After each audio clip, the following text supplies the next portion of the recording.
السلام علیکم ورحمۃ اللہ وبرکاتہ۔ سامعین باتمکین، ابھی ایک مسئلہ بیان کیا گیا تھا کہ حج اور زکوٰۃ میں بنیادی اعتبار سے کیا فرق ہے،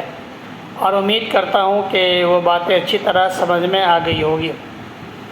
مزید اگر کوئی بات آپ کے سمجھ میں نہ آئی تو آپ رابطہ کر کے معلوم کر سکتے ہیں۔ مجھے اس بات سے خوشی ہوگی کہ آپ دینی معلومات کرنے کے لیے آپ سب سے پہلے اپنے قریبی علماء سے رابطہ کریں، پھر اگر وہاں نہ ہو سکے تو پھر اگر آپ کی تشفی بخش جواب نہ ملے اور آپ کی خواہش تو وہ مجھ سے رابطہ آپ کرنا چاہیں تو کر سکتے ہیں۔ یہاں ایک مسئلہ بیان کرنا ہے۔ سوال یہ کیا جاتا ہے، کیا جو شخص صاحب نصاب ہو اور وہ اپنے مال کی زکوٰۃ ادا نہ کرتے ہوں اور ایسا شخص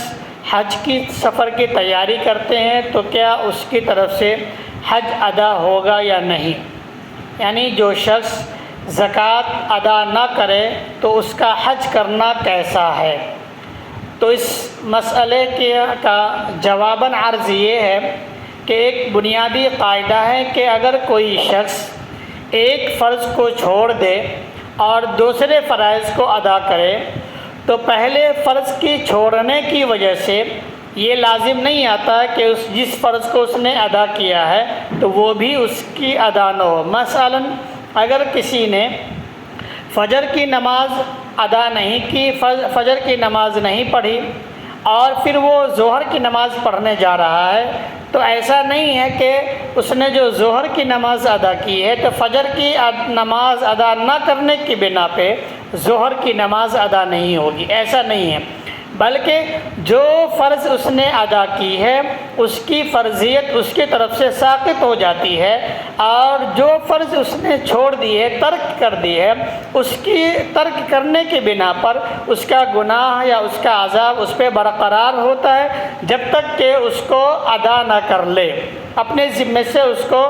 ادا نہ کر لے، اس وقت تک وہ ادا نہیں ہوگی۔ ٹھیک ایسے ہی کہ اگر کوئی شخص اپنے مال کا زکوٰۃ ادا نہیں کرتا ہے اور حج بیت اللہ کے سفر کے لیے تیاری شروع کر دیتا ہے اور سفر کو چلا بھی جاتا ہے،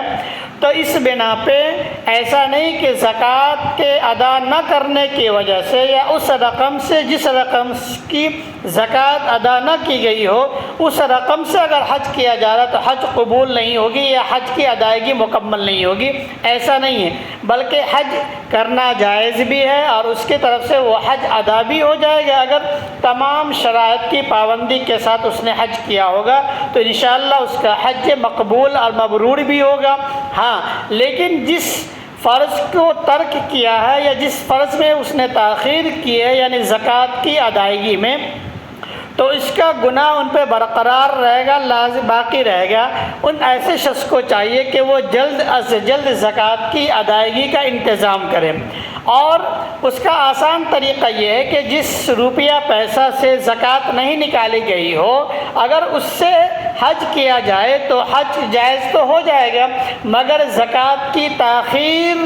کا جو گناہ ہے وہ ان پر برقرار باقی رہے گا۔ تو ایسے شخص کے لیے بہتر طریقہ یہ ہے کہ پہلے وہ زکوٰۃ کی ادائیگی کرے، پھر اس کے بعد جو رقم بچ جاتی ہے اس رقم سے اگر حج کرنے کی استطاعت ہو تو حج کرے،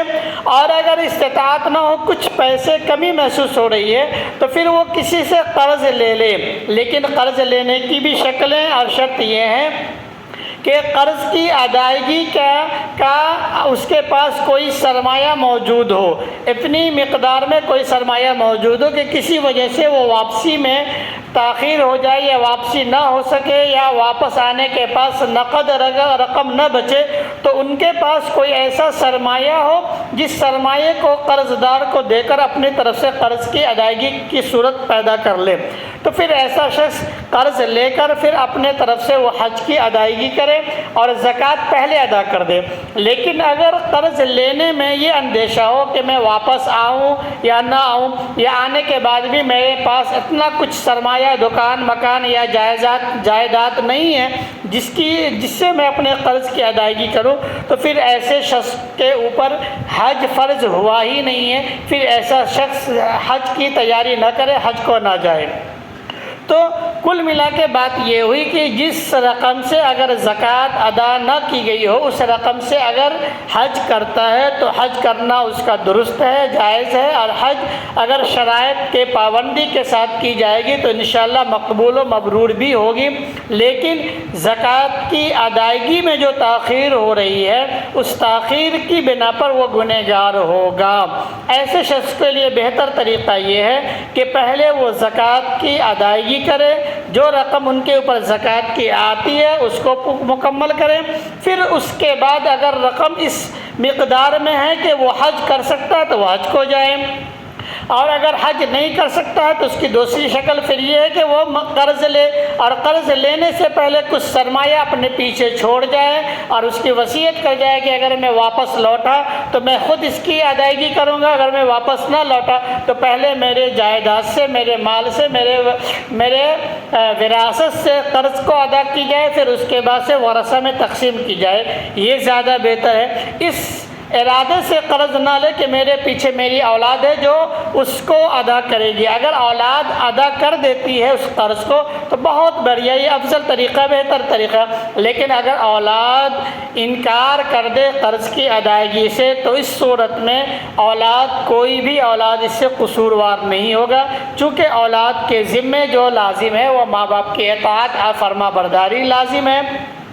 اور اگر وہ اس فرما برداری سے، جس سے ہم زکوٰۃ کہتے ہیں، اگر وہ انکار کر دیتا ہے تو پھر وہ بندہ یا وہ بچہ یا وہ اولاد گنہگار نہیں ہوگا۔ تو ہمیں چاہیے کہ اپنی زندگی میں اپنے زکوٰۃ کی ادائیگی بھی کر کے جائیں، حج کی ادائیگی بھی کر کے جائیں، اور اگر ممکن ہو تو اپنے اوپر جو قرض ہے اس قرض کی ادائیگی بھی کریں، اور اگر ادائیگی نہیں کر سکتے ہیں تو اپنے پیچھے جو آپ نے دولت چھوڑی ہے اس میں یہ وصیت کر جائیں کہ ہمارے قرض کی ادائیگی پہلے کی جائے، پھر اس کے بعد ما بقیہ مالوں کو ورثہ میں تقسیم کی جائے۔ امید کرتا ہوں کہ اللہ رب العزت ہمیں صحیح سمجھ عطا فرمائے اور